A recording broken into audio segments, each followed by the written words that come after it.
तपास यंत्रणांची बारीक नजर असणार आहे। आजूबाजूच्या परिसरातून मोबाईल फोनचा डंप डेटा गोळा केला जात असल्याची माहिती आहे। लाल किल्ल्याच्या परिसरात ऑपरेट होत असलेल्या मोबाईल फोनचा डंप डेटा गोळा केला जातोय। डंप डेटाद्वारे एजन्सींना दिल्ली स्फोटाशी संबंधित फोन नंबरबद्दल सुगावा मिळू शकतो अशी माहिती आहे। सोमेश कोलगे आपले प्रतिनिधी आपल्याला अधिक अपडेट देतील। सोमेश, या डंप डेटाद्वारे पोलीस कोणापर्यंत पोहोचू शकतात आणि का गोळा केला जातोय हा डेटा?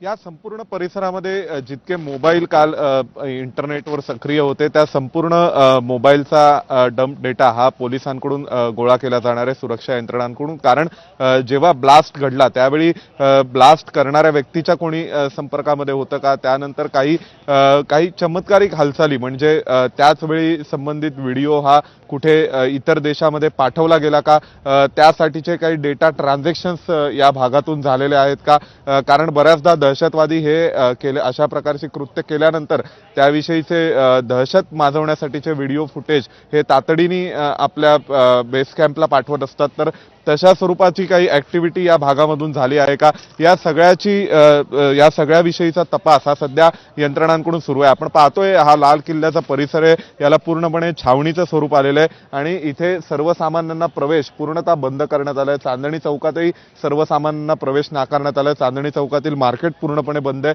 आणि या परिसरामध्ये काल जितके सुद्धा मोबाईल ऍक्टिव्ह होते त्या सगळ्या मोबाईलमधून जे व्हिडिओ फुटेज कोणतं इतर ठिकाणी पाठवण्यात आलं का, त्याचे डेटा ट्रान्झॅक्शन्स कुठे इतरत्र झाले का, आणि यासाठीचे जे अल्गोरिदम्स आहेत ते वेगवेगळ्या व्हॉट्सअप किंवा टेलिग्राम सारख्या वेगवेगळ्या ज्या मेसेंजर प्लॅटफॉर्म्स कडून मागवले जाणार आहेत आणि ते अल्गोरिदम अनालिसिस करण्याचं काम हे सुरक्षा यंत्रणांकडून सुरू आहे, जेणेकरून त्या माध्यमातून याचा ट्रेस लावता यावा की इथे या संबंधित दहशतवादी कृत्यासोबत जोडलेले काही अजून सक्रिय मंडळी आजूबाजूला कोणी होती का आणि त्यांच्याकडून या संबंधित हल्लेखोरांसोबत काही कम्युनिकेशन केलं जात होतं का, किंवा तपास प्रक्रियेमध्ये हा डंप डेटा हस्तगत करणं ही एक मोठी स्टेप आहे।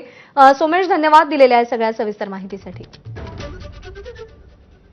आणि पंतप्रधान नरेंद्र मोदी आजपासून 2 दिवसांच्या भूतान दौऱ्यावर आहेत। दिल्ली बॉम्बस्फोटानंतरही मोदींनी नियोजित दौरा कायम ठेवलाय। चौथे राजेंच्या 17